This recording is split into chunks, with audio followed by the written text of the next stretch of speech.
Welcome to the White House. The Medal of Honor is the highest award for valor a president can bestow.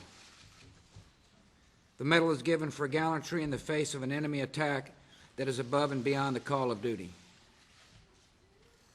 The medal is part of a cherished American tradition that began in this House with the signature of President Abraham Lincoln. Since World War II, more than half of those who have been awarded the Medal of Honor have lost their lives in the action that earned it.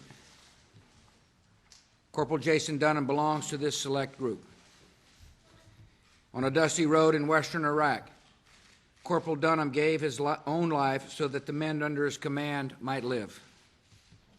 This morning it's my privilege to recognize Corporal Dunham's devotion to the Corps and country and to present his family with the Medal of Honor. I welcome the Vice President's presence, Secretary of Defense Bob Gates, Senator Ted Stevens, Senator John McCain, Senator Craig Thomas, I don't know if you say former Marine or Marine, Congressman Bill Young and his wife Beverly, Congressman Duncan Hunter, Congressman John Klein, Marine, Congressman Randy Cool, Corporal Dunham's family's United States Congressman is with us, Secretary Don Winter, General Pete Pace, General Jim Conway and Annette, Sergeant Major John Estrada, Sergeant Major of the Marine Corps. I appreciate the Medal of Honor recipients who have joined us. Barney Barnum, Bob Foley, Bob Howard, Gary Luttrell, Al Ruscone, Brian Thacker. Thanks for joining us. I appreciate the Dunham family who have joined us and will soon join me on this platform to receive the honor on behalf of their son. Dan and Deb Dunham, Justin Dunham and Kyle Dunham brothers, Katie Dunham's sister, and a lot of other family members who've joined us today. I appreciate the chaplain for the Navy,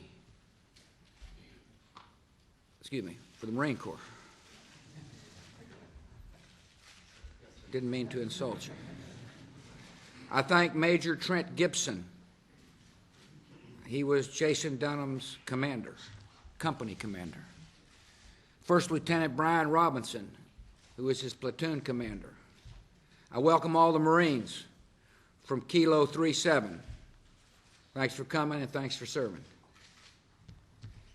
Long before he earned our nation's highest medal, Jason Dunham made a name for himself among his friends and neighbors.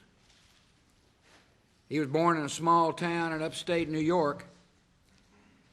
He was a normal kind of fella. He loved sports. He went to Scio Central School, and he started on the Tiger basketball, soccer, and baseball teams. And by the way, he still holds the record for the highest batting average in a single season at .414. He was popular with his teammates, and that could be a problem for his mom. You see, she never quite knew how many people would be showing up for dinner, whether it be her family or the entire basketball team. He grew up with the riches far more important than money. He had a dad who loved to take his boys on a ride with him when he made his rounds on the dairy farm where he worked. His mom was a school teacher. She figured out the best way to improve her son's spelling was to combine his love for sports with her ability to educate.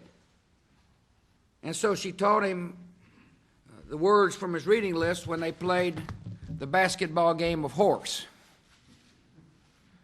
He had two brothers and sisters who adored him. He had a natural gift for leadership and a compassion that led him to take others under his wing. The Marine Corps took the best of this young man and made it better. As a Marine, he was taught that honor, courage, and commitment are not just words. They're core values for a way of life that elevates service above self. As a Marine, Jason was taught that leaders put the needs of their men before their own. He He was taught that while America's founding truths are self-evident, they also need to be defended by good men and women willing to stand up to determined enemies. As a leader of a rifle squad in Iraq, Corporal Dunham lived by the values he had been taught. He was a guy everybody looked up to. He was a Marine's Marine who led by example. He was the kind of person who would stop patrols to play street soccer with the Iraqi school children. He was the guy who signed on for an extra 2 months in Iraq so he could stay with his squad. As he explained it, he wanted to make sure that everyone makes it home alive. Corporal Dunham took that promise seriously and would give his own life to make it good. In April 2004, during an attack near Iraq's Syrian border, Corporal Dunham was assaulted by an insurgent who jumped out of a vehicle that was about to be searched. As Corporal Dunham wrestled the man to the ground, the insurgent rolled out a grenade he had been hiding. Corporal Dunham did not hesitate. He jumped on the grenade, using his helmet and body to absorb the blast. Although he survived the initial explosion, he did not survive his wounds. But by his selflessness, Corporal Dunham saved the lives of 2 of his men and showed the world what it means to be a Marine. Deb Dunham calls the Marine Corps her son's second family, and she means that literally. Deb describes her son's relationship to his men this way. Jay was part guardian angel, part big brother, and all Marine. She remembers her son calling from the barracks and then passing the phone to one of his Marines saying, "I've got a guy here who just needs to talk to a mom." Now it's the Marines who comfort her. On special days like Christmas or Mother's Day or her birthday, Deb has learned the day will not pass without one of Jason's fellow Marines calling to check on her.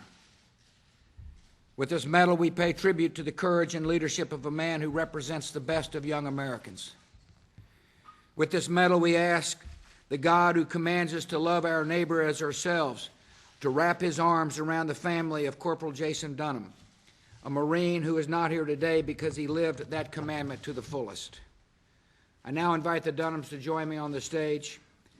And Colonel, please read the citation.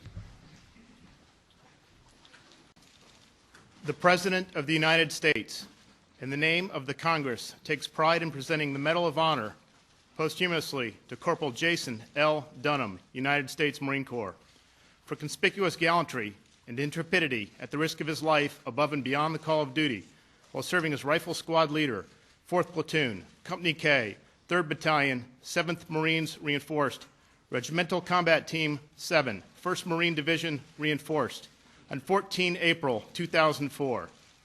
Corporal Dunham's squad was conducting a reconnaissance mission in the town of Karabilah, Iraq, when they heard a rocket-propelled grenade and small arms fire erupt approximately 2 kilometers to the west.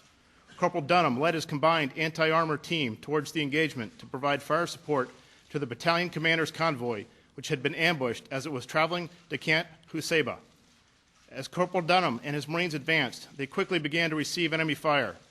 Corporal Dunham ordered his squad to dismount their vehicles and led one of his fire teams on foot several blocks south of the ambushed convoy. Discovering 7 Iraqi vehicles in a column attempting to depart, Corporal Dunham and his team stopped the vehicles to search them for weapons. As they approached the vehicles, an insurgent leapt out and attacked Corporal Dunham.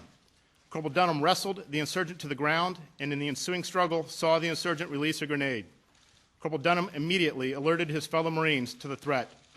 Aware of the imminent danger and without hesitation, Corporal Dunham covered the grenade with his helmet and body, bearing the brunt of the explosion and shielding his Marines from the blast. In an ultimate and selfless act of bravery, in which he was mortally wounded, he saved the lives of at least 2 fellow Marines. By his undaunted courage, intrepid fighting spirit, and unwavering devotion to duty, Corporal Dunham gallantly gave his life for his country, thereby reflecting great credit upon himself and upholding the highest traditions of the Marine Corps and the United States Naval Service.